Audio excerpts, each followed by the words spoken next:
Police use of excessive force is a serious and controversial issue, occurring when officers apply more force than necessary to control a situation or suspect.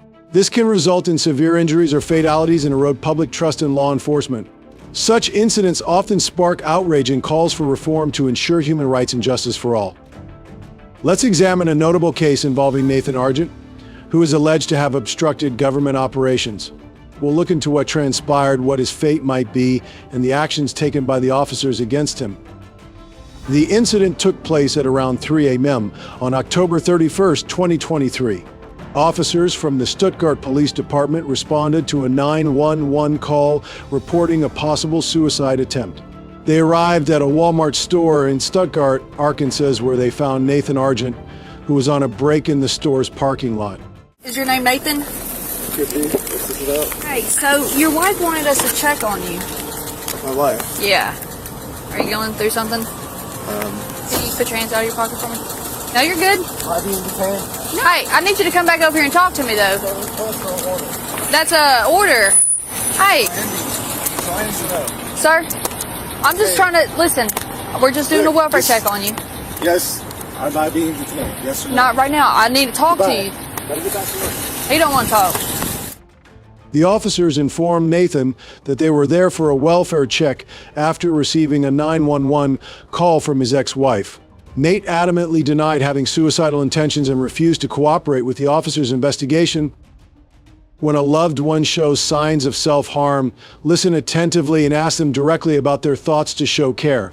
Encourage them to seek professional help and remove any harmful objects from their environment. Offer continuous emotional support and inform close family and friends. In urgent cases, contact emergency services immediately. Well, if you're suicidal, that is a crime. It's a crime to be suicidal? It is. Well, I'm not suicidal, so... Well, that's not what we got. Well, that's Do you not have your my ID problem. on? Nope. You're going to go to jail. Walk away. Been taken. If you walk away from me, you're going to jail. Really? For Yes. what? Obstruction. So keep arguing. So, I'm being detained for what? We got a call. We're here to talk to you. I don't care if you want to talk to us or not. Okay. So you're just going to keep me out in the cold? The officer then informed Mr. Argent that he was being detained based on M's allegations about his intentions. According to common law, taking one's own life is a serious crime, and attempting to do so is considered a misdemeanor. The video shows that Argent remained very calm and exhibited no signs of having such thoughts. However, while the act of taking one's life was once considered a felony and attempting it a misdemeanor, these actions have since been decriminalized in the United States, although they remain criminal offenses in some other countries. A mere mental state cannot be criminalized, as all crimes require some form of action or behavior. Contrary to Sergeant Williams' assertions, police can detain individuals in mental health crises under Arkansas Code 047 if they pose a clear and present danger to themselves or others. Nevertheless, since Mr. Argent displayed no such danger, he would not qualify for involuntary commitment. Thus, the officers lacked authority to detain him, and while they could attempt a consensual encounter to offer help, Mr. Argent could argue he is not obliged to engage against his will. So what is going on? I'm not talking to you. Not any further questions. That's fine. Go ahead and turn around and shoot if I got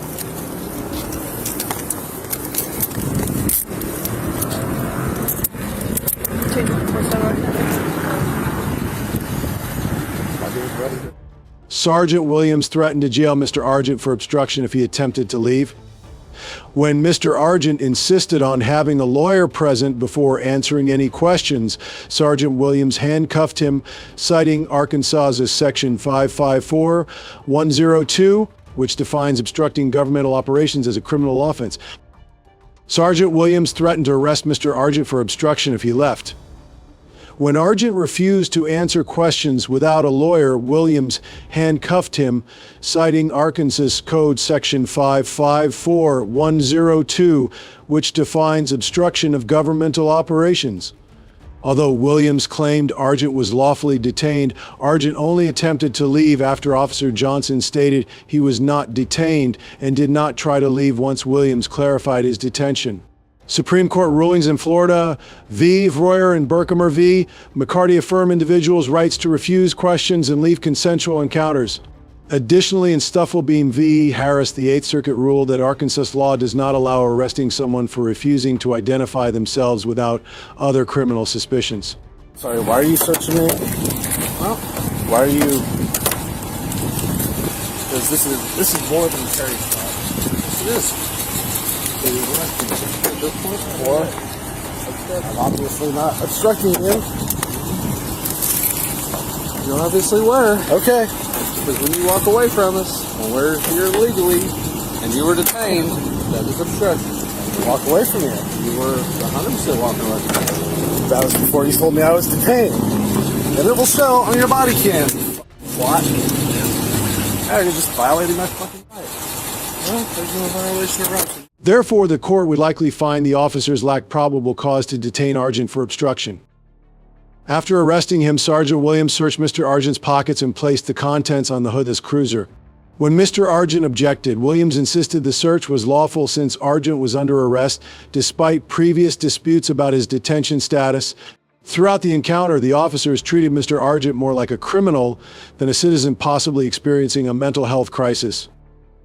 The Supreme Court established in Terry that officers can frisk a detainee for weapons if they reasonably believe the person is armed and dangerous, but this search must be limited to finding weapons. In Minnesota v. Dickerson, the court stated that if the search goes beyond this scope, it is invalid. In United States v. Robinson, the court affirmed that a full search incident to a lawful arrest is reasonable under the Fourth Amendment. However, if the arrest is not supported by probable cause, any evidence found in the search can be suppressed.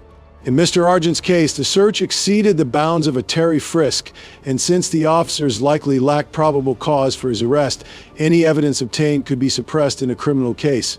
Came over here to do a welfare check on Nathan Argent. I don't have his driver's license. Hold on. He drives a Prius with a rack. Camera go. Okay. He's been arrested. Oh, shit. Okay, so we came over here to do a welfare check. His wife said that he's been threatening to kill himself, that she's been trying to beg him to come home. The female officer then spoke with her superior, explaining they had received a call from Mr. Argent's ex-wife reporting his thoughts of self-harm. The officers approached the situation in an authoritarian manner, as if investigating a criminal suspect potentially violating Mr. Argent's Fourth Amendment rights. The last couple of days of the project, he was off. So, he was walking away from his car whenever he pulled up, and I asked the other officer, "Do you know, is that him?" She was like, "I never even saw that person." So I did my little whoop whoop at him. I did it 2 more times. He looked back and kept on walking. Refused to talk to me. You know, "Hey, I need to know if you're okay. I ain't got to talk to you." Walks off. So he's going to jail. This encounter underscores the severe lack of mental health training in police departments and the inadequacy of traditional law enforcement methods in handling community care situations.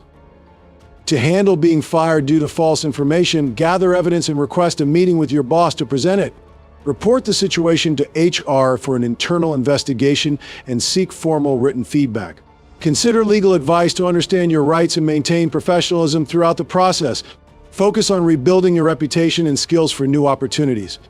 I'm going to call his wife when we're done here, because he was very agitated with us when yeah. had an attitude when I asked to get his hands out of his pockets, because, you know, we were told that he likes to carry knives and sharp objects. Went to pat him down. Is there anything in here that's going to stick or poke me?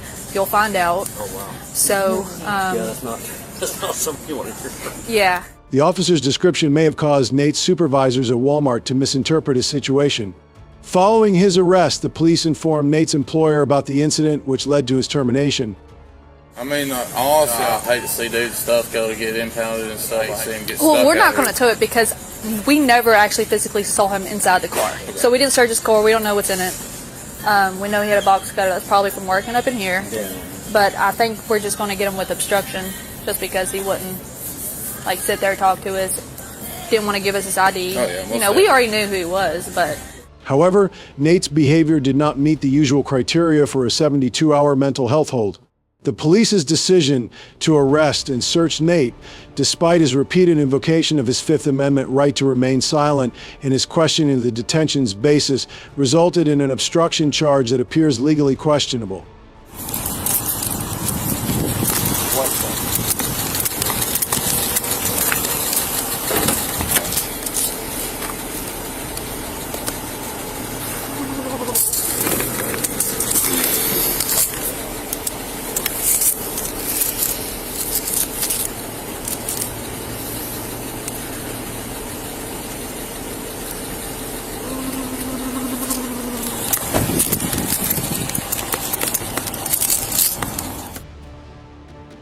While the officers were searching Mr. Argent, they found a bottle of his father-in-law's non-addictive blood pressure pills in one of his pockets.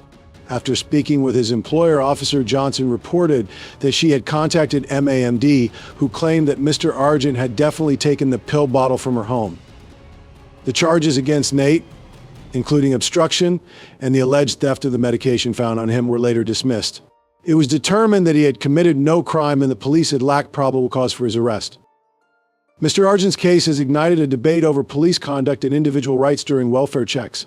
There are plans to sue the Stuttgart Police Department for unlawful arrest and civil rights violations.